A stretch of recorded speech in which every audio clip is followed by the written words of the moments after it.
Hello and welcome back to another episode of What Does It Mean to Be Human, a podcast on life, meaning and everything. I'm Ron Saylor, joined by my good mate Ben Gare, and today we're going to have a chit chat about, simple things like relationships. I want to talk about different aspects of relationships. What does a relationship mean? How many relationships can you have? How many relationships are you having? So let's kick off the show and let's bring Ben into the conversation. Mate, how are you going today? Good, mate. Good. I think the subject for today kind of came up last week in our chats. We were talking about things that accelerate growth or personal development, like the areas that are probably the biggies in terms of pushing you outside your comfort zone into other areas, and one of those the key points was relationships. So I think that's where we sort of landed with the topic for today, business and kids and other things being some of those other, and obviously therapy to intentionally try and change habitual beliefs and patterns. But relationships is definitely one of those big areas that most of us have a drive for and have our own little stories within that sort of pattern and how we operate and what we believe and how that looks. And that's from everything from intimate relationships to working to how we just move through the world and meet people, I suppose, So, Yeah. See, to me, I find there's three key aspects in a relationship. I think the first one is always, the first for me is the relationship to yourself. Like, how do we relate to ourselves? How do we see ourselves? And then the second is, how do we relate to others? What's our relationship to others? And that can be all areas, right? From our intimate relationships, like you're saying, family, friends, colleagues, business, and those around us, people that we don't know, people that we just cross our paths. And the third relationship is the relationship to the world, to that greater than ourselves. And for me, that's a relationship to my higher self or to my creative spirit. And how does that look for me, and how do I relate to that? So they're the kind of three key things I look into relationships. Have you got any key areas that you break it down to simplify it for yourself or those you work with?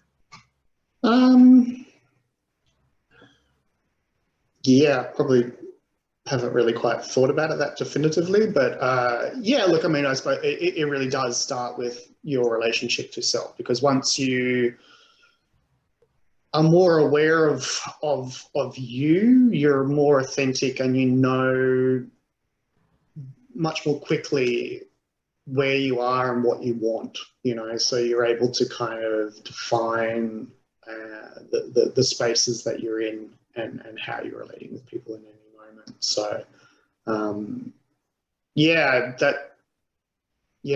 don't know, it's a big subject. It is a big subject, right? And it deserves the attention and the awareness, I think. And I think it's good that we're talking about relationships today, because there are different models that different people use for relationships. And I think we all want to be in a healthy relationship, right? Where whether it's with ourselves, right? Whether it's with our partners, our family members, and those around us. Trying to find that balance in a healthy relationship isn't as easy sometimes, because we're just all human, and, our stuff will come up, and often our stuff will get in the way, and often our beliefs may dictate how a relationship looks. And I think it's important to address the first stage where, the first relationship with yourself and is with your parents and your family members. And, a lot of stuff can develop through that period, as we've talked about, like how you develop your belief patterns and the stories you make up and you create about yourself and those around you, and who you think you need to be and what you need to do in this world. And navigating that as you get older, trying to find an understanding of where you fit in the world and how you fit within yourself and how you relate to yourself and how you need to relate to others in order to get through or do what you need to. So I think the big change or the big start is noticing how you relate with yourself. and how you relate. Also, you know, how do you relate with your mind and your ego? And when I talk about ego, you know, I don't talk about like people like with big egos that, you know, like, you know, how we usually define the ego, someone's arrogant or someone thinks they're really good. You know, when I use the term ego, I'm using the term ego more as in like, how has it shaped our identity as we've developed over the years?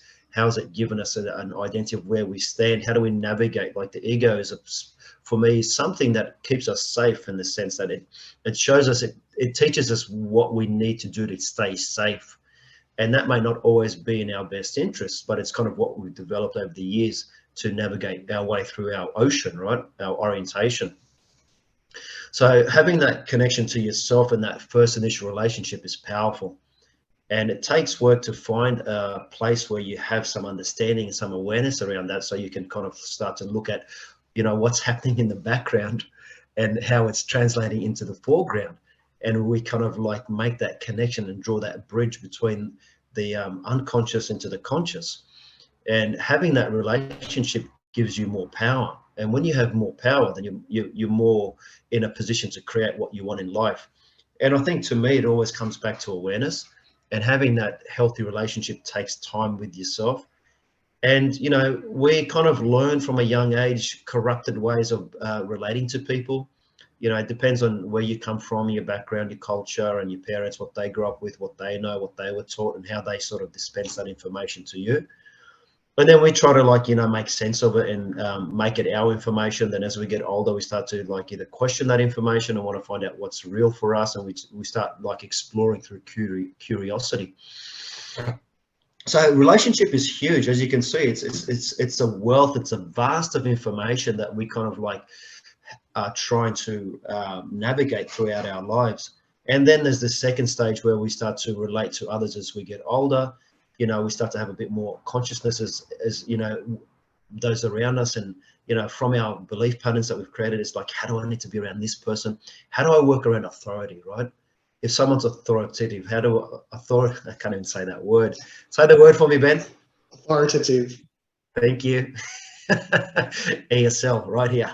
So if someone's got more power over you, or you think they have more authority over you, or you can't relate to people that you may think lower class, middle class, upper class, all these kind of different like socioeconomic labels that we give to ourselves and to people, and, you know, how we're taught to relate to other people. Someone who's more, who may be more athletic than you, someone who's got a greater body than you, someone who's got, you know, a lesser body than you, whatever it may be. You know, the title that we give that to ourselves and others kind of dictates how we relate to ourselves and others. And that's all kind of based in what we've kind of grown up learning as kids. And then that naturally will take us into, how do we relate to the world? You know, is it a healthy relationship with the world, our higher self, God, spirit, whatever you want to call it, right? How do we relate to that? You know, do we have a healthy relationship with that element? So for me, it all kind of comes back to me. You know, healthy relationship starts with yourself. And from having a healthy relationship with yourself, then you can start to have healthy relationships with others and connected to your spirit and to your source, your higher self, to God, and all that is connected to all time and space. So that's kind of my take on how relationships are in a very general sense. I mean, there's a bit more into it than that. And then when we start talking about one-to-one relationships and different techniques and different ways and different models, but essentially that's how that's true for me, and that's how I go to live my life, and how if I'm working with people and bringing awareness about that sort of stuff, we kind of start on that road. What about you, Ben? What do you got from what I've shared? Anything pop up, or anything you want to kind of add or share about your experience? Yeah, it's like I was just going to say, it's kind of the first relationship we ever have a model for is our parents. You know, so that's always going to, and like we've talked many times on the channel before, beliefs start to inform reality or create the reality that you see or the perceptions you have. You kind of talked about, you know, like even your socioeconomic sort of position, like what do you think of rich people, or because of the station you grew up in, all that kind of stuff. It's back to these belief systems that come from the background you've got, you know, and even passed down generationally from, you know, your parents. Like we sort of know now that science is coming around to generational memory and sort of how much things can be passed down. So how we observe our parents relating is sort of our first model for how we can choose to relate, you know. So yeah, as you get older and you start to form your own relationships and you're operating from a more adult perspective, you might find you're recreating these scenarios in the relationships around you, like that you've seen mirrored in them. And again, this is where the self-work comes back into. The more you're able to detach from the programs that have been set up for you, the more authentically and the more deeper you are within yourself and know your wants and desires and needs and all those kinds of things, you're able to start to navigate from a different sort of place. Yeah, there's something else in there I was going to say about. Yeah, okay, so that there's kind of often the philosophy of like you deal with the root first, but there is also another way in terms of root. I mean, the root cause of something. So if you've got intimate relationship issues, you can kind of go to having a look at the source of where your beliefs began about intimate relationships. So how were your mother and father interacting and all that kind of stuff. So that is definitely one way to start to heal that process, but also through the intimate relationship you've got currently, you can kind of work retroactively and go backwards and still heal that line, because we're yeah, in any kind of healing, that there's kind of either use the situation that's right in front of you right now, because obviously it's coming up for a reason, because you have a held belief coming from the past, stemming from somewhere in the past. So you can either do it that way, or again, do regression type work that we've talked about, breath work or something like that, and go back to the beginning of the root cause of something to start to heal it, catching up to you today. Yeah, that's kind of two things I kind of wanted to bring up there of how healing can look in terms of using your everyday life as a therapy session. Not like, I don't want to make life sound like a therapy. I don't want to say it's that extreme, but using your present reality to start to inform you what it is that you need to have a look at in life to unravel that story so you can create a new one. So rather than have to book in sessions every whatever it is and sort of go through all of the history and start to pull it all apart and recreate new things, that has a time and place, but as you start to become more on top of your case and where you're coming from in general, you can start to use things that are present all the time to start to redesign how you're going to operate from this time onwards. Is there anything in there you wanted to pick up on? No, look, I agree with you. I think everything does start with us, and yeah, like you've already said, I won't go over it, but I think we all know, those that are listening, you're probably all familiar with, you know, that your first relationship is with your mum and dad. I think we all know that, and those of you that are new to the channel, and this may be new information for you, just consider it's just information. You know, it's nothing we say is the truth, or you know. For us, it makes sense. For some of you, it may not make sense. But I think what you touched on is important. Is it's always coming back to yourself and those initial relationships and how they develop as we get older. Because from my own experience and seeing, like, you know, for example, I grew up. I grew up in a broken home with a single mum. So I never had a chance to see what a mother and father, husband and wife, a normal, or like what I perceived as a normal interaction looks like, right? Because there's only one parent in the whole household. trying to be both sides, the masculine and the feminine. So for my perception, it was rather warped. So, and then when I had relationships with women, I wasn't sure I didn't know how to behave because I'd never had any kind of like guidance on it. It's not like I had like a role model to show me how to treat women. I only had a role model of what was like how not to treat women, right? And that's what I kind of grew up with. So, you know, for me, there was violence and there was abuse. So that was kind of like normal behavior. So when I was navigating my way with relationships, because I was never shown how to be like a good guy to women. I mean, not that I was ever violent with any women, but I was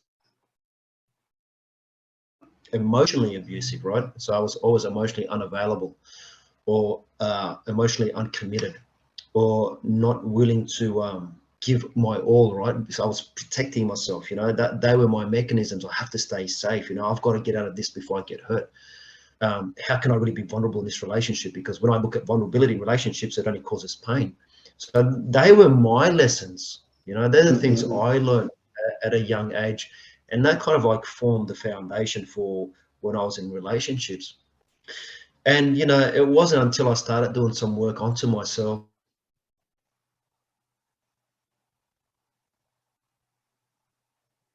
like on my rebirthing, you know, that I was able to start to unlock those mechanisms, understand why they were actually put in place. And they were put in place, like I said, it was just how I orientate around what I learned.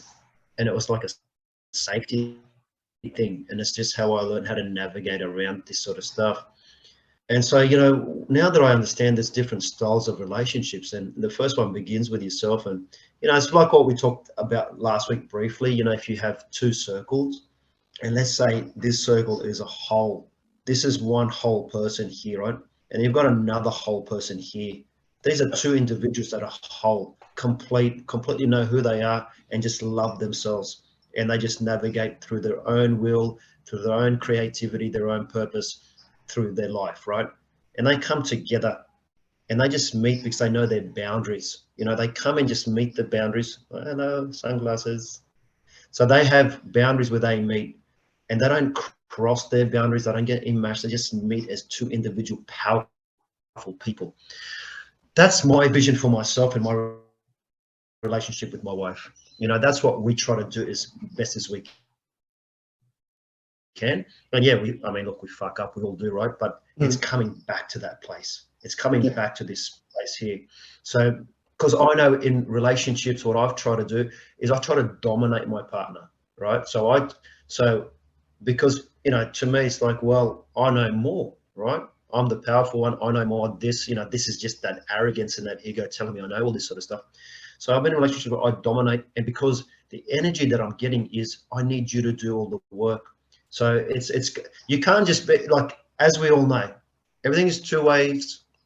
You know, traffic flows in both directions, energy flows in both directions.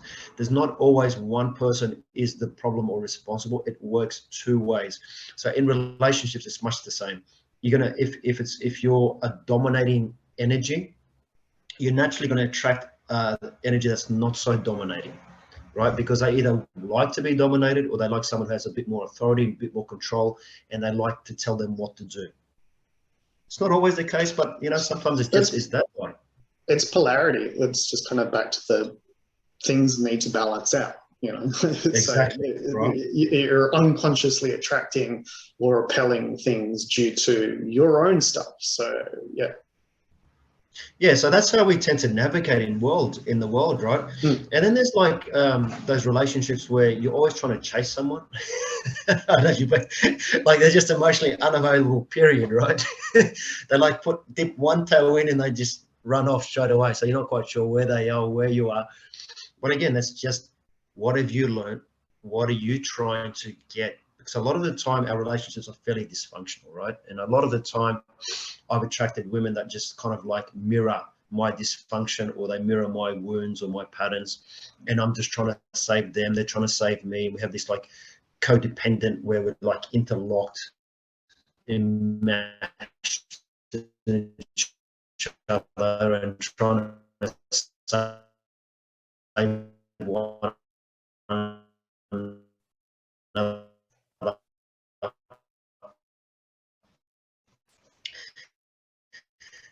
And to me, that's not a healthy, powerful beings.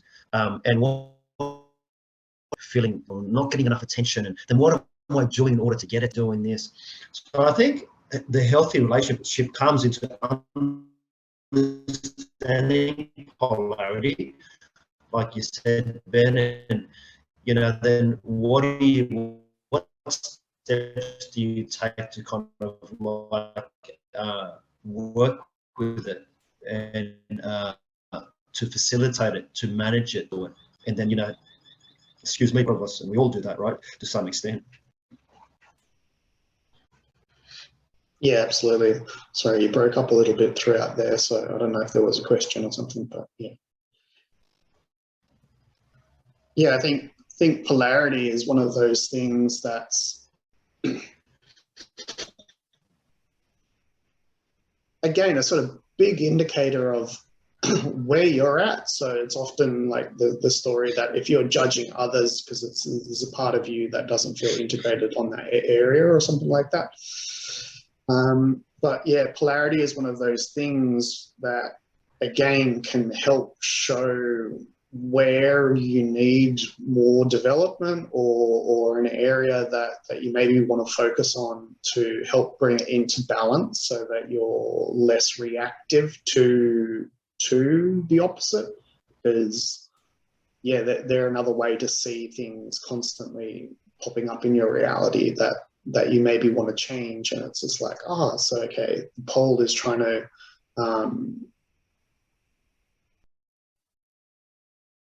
bring the opposite of where your understanding is currently at, so that you can stretch your belief systems into the other direction.